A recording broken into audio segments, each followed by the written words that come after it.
At Auckland International Airport, Operation Harvard is underway. Months of liaison with international intelligence have led to this point, and the net is now closing on a drug trafficker. Customs is well versed in targeting drug mules in the war against illegal narcotics. This morning the operation will centre on identifying the main target from Hong Kong. We have officers that will be up in the pier. They'll be identifying and surveilling that person down. They'll be observed right from the plane all the way down to the baggage hall. They are forming part of a tour group. We'll just ascertain whether the rest of the tour group have to be seen by customs or not. There's a lot of operations on over the year. This will be one of our biggest. The dogs will be in attention and we'll have all our resources able to intercept this person today. The pressure is on. Chief Customs Officer Paul briefs his team of hand-picked officers. Contents out, X-ray bag, come back, look at the contents, establish reasonable cause. Yeah, so if you need anything, just holler and I will come running. Okay? Thanks, guys. It's not often that you're able to put a plan in place and have the time to actually do it. A lot of the time here at the airport, you're sort of, hey, this is going to happen, right, bang, let's issue some quick orders and get it sorted. So you literally fly by the seat of your pants. Up in the observation room, the object of everyone's attention is just touching down on the runway, completely oblivious to the reception that's waiting. 5 minutes ago, the flight has arrived at the gate. Officers in our control room are just undertaking surveillance by way of camera, just looking for our target coming off the air bridge at point, and then we'll coordinate with our surveillance officers in the pier. The game plan is basically to identify the person, get them into the search area and hand them over to our investigations unit to further the investigation. The last boy off, is it? Yeah. Okay, looks like we've got our target. It's just been identified on the screen. To the trained eye, the man in the yellow jacket is looking very uncomfortable. He starts to sweat as he waits in line for passport control. We just witnessed the target walk straight through the duty-free. Clearly, he is fixated on getting to passport control, getting through that phase of crossing an international border and getting to, I guess, his meter here in New Zealand.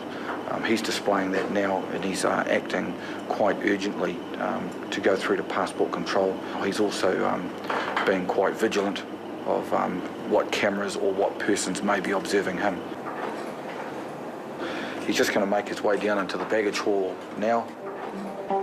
The man might think he's in the clear, but in the arrivals hall, he's about to meet dog handler Dan and Anzac.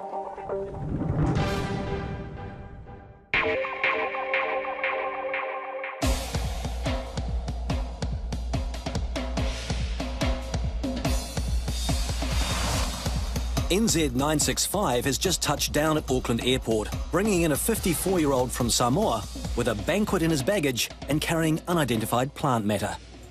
For this one, because it's fresh, as you can see, is a fresh vegetable, we require also a certificate, which you don't have it. Okay? Passengers not declaring food items face fines of up to $100,000 or jail time. And this man's paperwork is not up to scratch. So you can have that one because you got certificate for it, but not this one. It's a questionable crop and could carry foreign insects, seeds or diseases. Maybe the outside of the coconut. Maybe, I'm not sure. Yeah. They have a lot of medicinal plants in the islands, so it's probably intended for maybe making some kind of medicine. The fresh leaves will have to be destroyed, but the biggest surprise is lurking in his chili bin. Just have to be careful with the spikes. It's a full catch of the day, a bizarre cargo for a 4-hour passenger flight. This looks like an eel, actually. Looks like a freshwater one. An eel. That's definitely not typical. I've never had a fresh eel ever. Seafood from the Pacific Islands is allowed in as long as it's dead and iced up in cool bins. But eels can be a different story because this little guy comes from freshwater, So letting him into the country is risky. The young little baby eels live in the rivers, so they could potentially pick up freshwater diseases and things.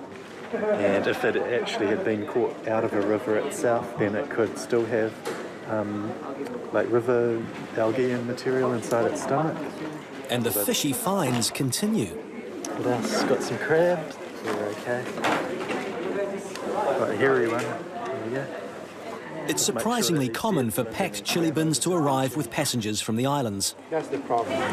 They usually bring some bags containing some local food. These are expected by their families and friends in here. They mostly are fish and kind of taro and kind of yam and all these things. To keep the eel on the man's menu, Biosecurity Inspector Wei On has to find out where he got it from. Where did you catch this one from? No, and me, you speak English. Oh, okay. No, understand. Luckily, an inspector from the Ministry of Primary Industries, MPI, with local knowledge of Samoa and its sea life, is on hand. Yeah, definitely it's from the sea. Yeah, definitely from the sea.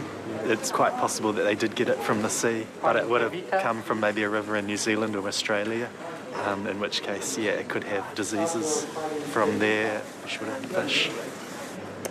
Yeah, we'll have to throw it out, I think, unfortunately. The eel may have been caught from the sea, but it still could have travelled there via fresh waters, so it's high risk. But will the man lose his entire feast of fish? So unfortunately this one, because it lives sometimes in the river, is not allowed. Cannot. You're living up in. Yeah. I know need you not no need you. Okay. Living. We go home. This one, all okay. These ones. Okay. No, this is okay. Appearing exasperated, the man isn't taking the news well and turns his back on the stack of fish worth hundreds of dollars. But the biosecurity inspectors want to clear up any misunderstandings. He's back again. But is he back for a confrontation?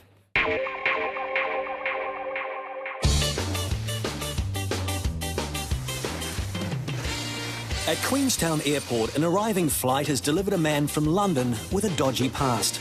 I'm just waiting for them to check me out on my previous convictions. The man seems to be taking the special attention in his stride. Bugger! Do you want to just come with me? Yeah, no problem. I'll take your bag. But the man is obliged to declare what was a very serious conviction. This gentleman's ticked that he's had a conviction on the card, so we're just going to chat to him to see what all that's about. Yeah, stop filming. That's what they do, don't they? So does the man have something to hide? And what has he been convicted for? Customs Officer Karen is intent on finding out. Did you pack your own bag? Did I pick my own bag? Pack. Oh, did I pack it? Yeah. Yeah, I know exactly what's in there. Okay. And are you carrying anything on behalf of anyone else? No, I'm not carrying anything on behalf of anyone else. All my stuff.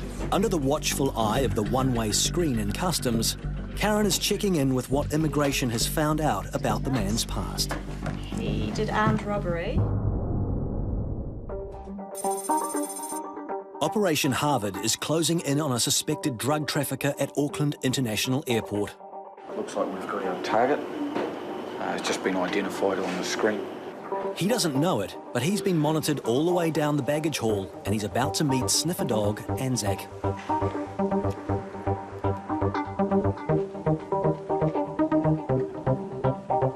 Immediately, Anzac picks up a strong scent, and the man is led away for questioning.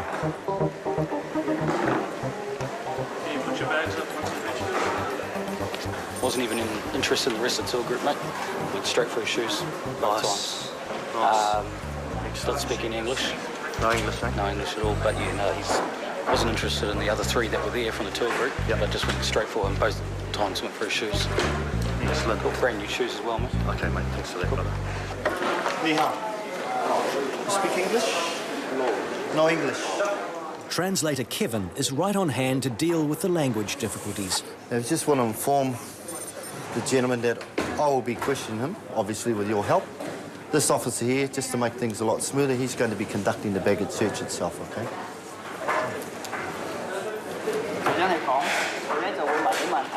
Max makes a thorough search of the hand luggage. Nothing is raising a red flag so far, but there's still the X-ray machine to go. He stated on his arrival card that he's a worker. What does he actually do for a job?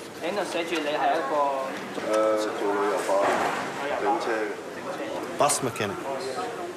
An X-ray of the man's bags reveals nothing of interest, and his shoes also seem clear of any drugs. That's consistent with manufacture of the shoes with the glue and everything that's used. But sniffer dog Anzac gave a strong indication the man had drugs. So where could they be? We've gone through his bags, obviously haven't identified anything of interest to customs. However, I want to ensure that he has nothing on his person. It's the last resort. A full personal search of the man is next. The target has reached the end of the road.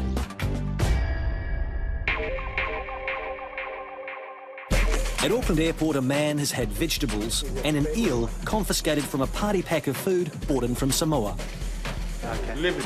Go home. After storming away without the rest of his food, the man makes a surprise return. He's back again. It looks a bit like he doesn't quite understand what we've told him, and he thinks we're going to take the whole lot. And so he's quite angry, but I think he'll come around, he'll be okay. I convinced him that these are gonna be only one fish being disposed. All the fish he can have them. You see, all the fish, okay, you can have them. Only one is not there, and that coconut. Can I have the tape, please? There's no law against bringing fresh goods into the country as long as you declare them. So this man is in the clear and allowed to keep the saltwater fish. Have a nice day. Bye-bye. But for the eel, there's no happy ending. Unfortunately, that fella, that's the end of his journey today. We'll have to end it in the bin. Sorry.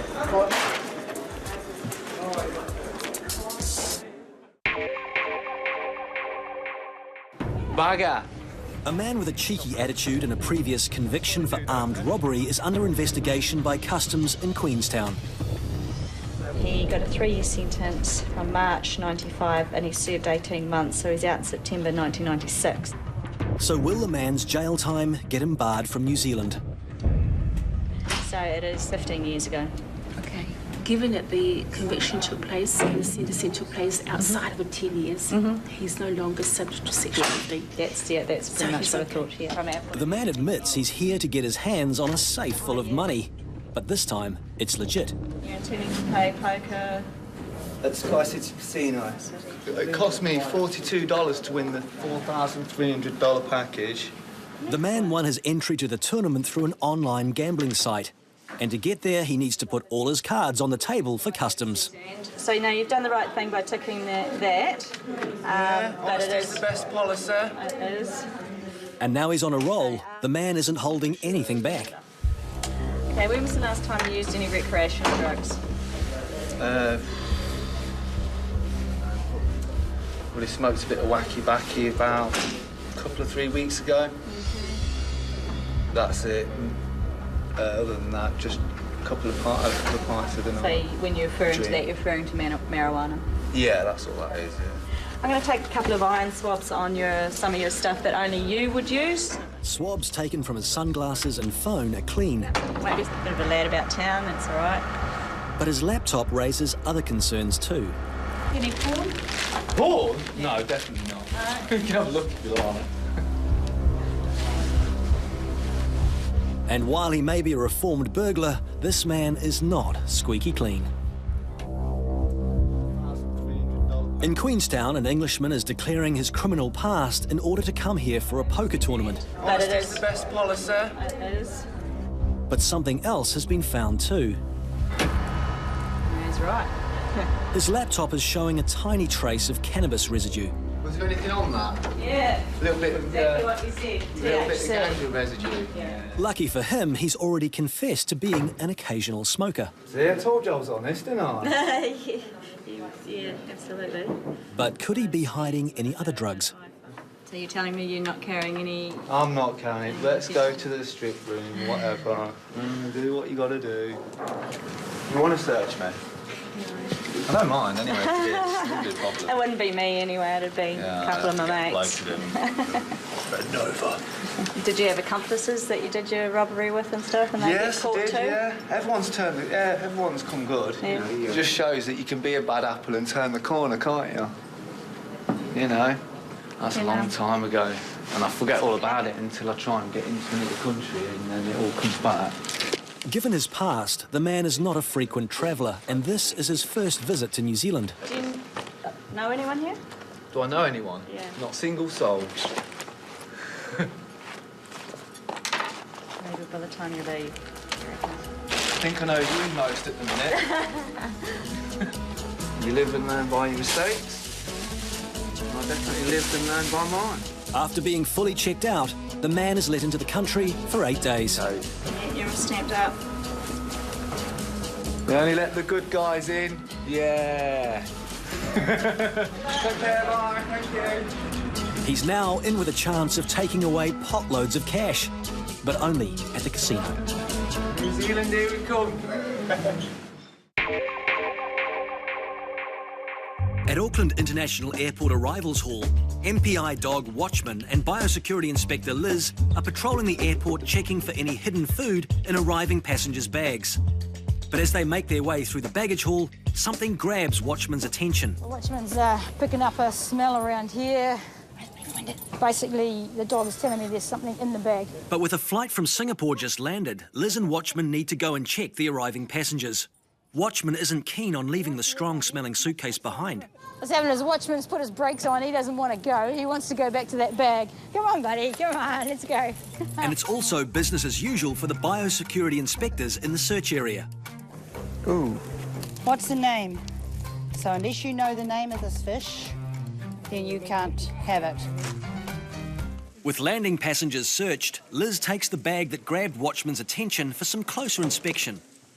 Because there's a very strong smell coming out of the bag, and it's distracting the dogs while they work in the hall, what we're going to do is we're going to open it up, remove any offending material. And there's only one way to get into this odorous suitcase. We'll use the master key.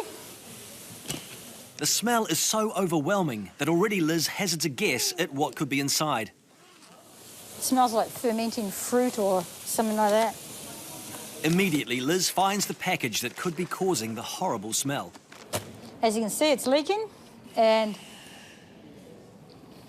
I'd say that's the fruit, and that's why the dog has absolutely nailed this bag. No wonder Watchman was so taken with this bag. There we go. Yeah, fresh fruit in that bag for sure. It's a whole lot of kiwi fruit. This is the reason why Watchman was pretty adamant about that bag and why he didn't want to go to work every time we went past it. We've got some pretty rotting kiwi fruit in there. And these aren't just ordinary kiwi fruit. Well, look at this one. Gee, how that? Oh, it's almost like a love heart. See, better work stories. Work at Ministry of Primary Industries. And Liz makes sure to leave the owner of the bag a note to explain, along with something else. Stapler card that Watchman has. It's his business card, and we're going to pop that back in the bag there with all this other stuff and take it back to the ground agent. And there's only one destination for this rotten crop. Here's our heart. Bye-bye. Far away from Watchman's sensitive canine nose. And hopefully this bag will reach its destination too. Alrighty. A drug mule has been targeted by customs from the moment he landed at Auckland Airport. Nothing has been found in his bags, but the detector dog indicated the man has drugs, so where are they? Okay, just explain to him I want one item at a time. He just admitted that he might have something. He's just admitted he might have something, what, in his footwear? Both legs, on his legs. Just as we started the personal search, the passenger admitted to having an unknown substance wrapped around his leg area. Obviously removed all clothing and have identified numerous packages. Operation Harvard is bang on target. There's around about 60 packages all containing contact NT, which is a precursor for the manufacture of P. There's around about 4.2 kilos gross. Conservatively, that could produce around about 2 kilos to 2.5 kilos of pure meth. Street value would be estimated about $2 to $2.5 million. So a very, very good result by all our officers. The body packer was sentenced to 2 years and 9 months in prison for importation of Class C drugs. As long as mules like him attempt to break through international borders, drug operations like this will keep up the good fight against